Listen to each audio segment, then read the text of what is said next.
पहले कैंडिडेट का बदलाव, फिर कैंडिडेट के बायोडाटा में बदलाव। बांकीपुर में बीजेपी क्या बैकफुट पर आ गई है? बीजेपी के इतिहास में ये पहला मौका है जब एक उपचुनाव के लिए पार्टी के राष्ट्रीय अध्यक्ष को प्रदेश अध्यक्ष और पार्टी के वरिष्ठ कार्यकर्ताओं के साथ बैठक कर रणनीति बनानी पड़ रही है। पार्टी बूथ से लेकर मंडल स्तर तक के नेताओं को जिम्मेदारी दे रही है। नितिन नवीन ने मीडिया से बातचीत करते हुए कहा कि बांकीपुर की जनता का जो आशीर्वाद मुझे मिला, वही आशीर्वाद हमारे प्रत्याशी को भी मिलेगा।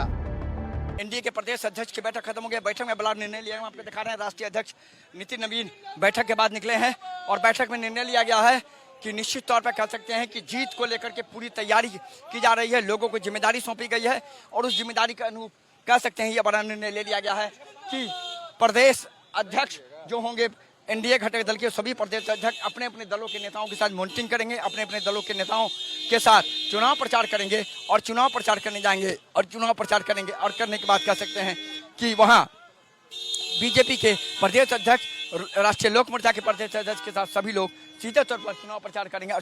तो मुझे पूरी उम्मीद है कि पार्टी ने जो एक कार्यकर्ता को फिर से मौका दिया है, वो कार्यकर्ता इस क्षेत्र में जनसंघ काल के जो हमारे कार्यकर्ता रहे उनके परिवार का सदस्य है और एक ऐसा युवा है जिसको क्षेत्र के लोग एक कार्यकर्ता के रूप में जानते हैं।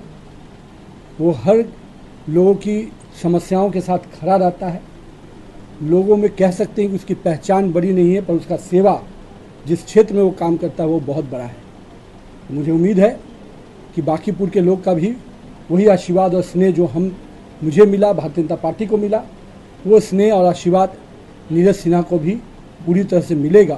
बिल्कुल रणनीति बन गई है और सभी एनडीए जो है एक एक कार्यकर्ता हमारी एनडीए के एकजुट है, नीरज जी के साथ में है और पूरे चुनाव में जो है आप समझ लीजिए कि ये राष्ट्रीय अध्यक्ष जी का सीट है, यहाँ किसी के दाल गलने वाला नहीं है। हमारे राष्ट्रीय अध्यक्ष का सीट रहा भारतीय जनता पार्टी के, और बिहार के लिए गौरव की बात है कि बिहार से और बांकीपुर के लाल और बांकीपुर के मतलब बेटा सबसे बड़ी विश्व की सबसे बड़ी पार्टी के राष्ट्रीय अध्यक्ष हैं। ये गौरव की बात है। उस सीट पे कहीं किसी के लिए लड़ाई की नहीं होगी, वो नितिन नवीन जी की सीट है। अरे भूंकार भरने दी, देखिए कौन क्या भर रहा है उससे क्या मतलब है। लेकिन मैं आपको बता दूं बांकीपुर में कोई लड़ाई नहीं है, एनडीए एक तरफा विजय लेगा। बांकीपुर में सबसे बड़ी आबादी कायस्थ वोटरों की है। यही वजह है कि पार्टी ने इसी समुदाय से नीरज सिन्हा को टिकट से नवाजा है। लेकिन कायस्थों के बराबर ही ओबीसी वोट बैंक भी यहां पर अहम है, जो 2005 से अब तक नीतीश कुमार को अपना मसीहा मानता आया है।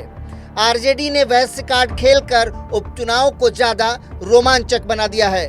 फिर भी बांकीपुर से बीजेपी कैंडिडेट नीरज सिन्हा का कहना है कि उन्हें नितिन नवीन का साथ हासिल है, इसलिए उन्हें किसी बात की चिंता नहीं। मैं बूथ लेवल का कार्यकर्ता रहा हूं, अब मंडल अध्यक्ष रहा हूं, मैंने चुनाव भी लड़वाया है। आज पार्टी ने शीर्ष नेतृत्व और प्रदेश अध्यक्ष, राष्ट्रीय नेतृत्व और प्रदेश नेतृत्व में मुझे जो दायित्व दिए है मंडल अध्यक्ष को, मैंने चुनाव लड़वाया है और मैंने नितिन भैया को ही चुनाव लड़वाया। विधायक के जीते हैं बांकीपुर से, उनके लिए मैंने सेवा किया, उनके लिए कार्य किया। उनके द्वारा जो सिखाया गया जो कार्य है, मैंने कार्य कर करके उनको आज राष्ट्रीय अध्यक्ष बने हैं हम लोग के, और काम करते हुए मैंने उनको आगे बढ़ाया है। उसी प्रकार से जब मैं मंडल अध्यक्ष हूँ, मैं कार्य किया हूँ, बूथ पर चुनाव में किया हूँ, तो मैं खुद लड़ रहा हूँ, तो मुझे कोई इस तरह से नहीं, मैं निश्चित जीत है। कार्यकर्ताओं की शक्ति और प्रदेश शीर्ष नेतृत्व का जो मेरा विश्वास है। बीजेपी ने जो मुझे मौका दिया है सम्मान करने में, तो कल्पना भी नहीं किया था कि मुझे मिलेगा। अब बात बांकीपुर के सबसे ज्यादा पढ़े लिखे, सबसे अमीर कैंडिडेट प्रशांत किशोर की। हलफनामे के मुताबिक प्रशांत किशोर के पास पीजी की डिग्री है।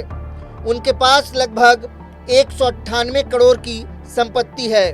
प्रशांत किशोर के नाम करीब 96 करोड़ की संपत्ति है, जबकि उनकी पत्नी डॉक्टर जानवी दास के पास 112 करोड़ की संपत्ति है। हलफनामे के मुताबिक प्रशांत किशोर पर 5.77 करोड़ का बैंक लोन है और उनकी कंपनी पर 8.31 करोड़ का कर्ज है।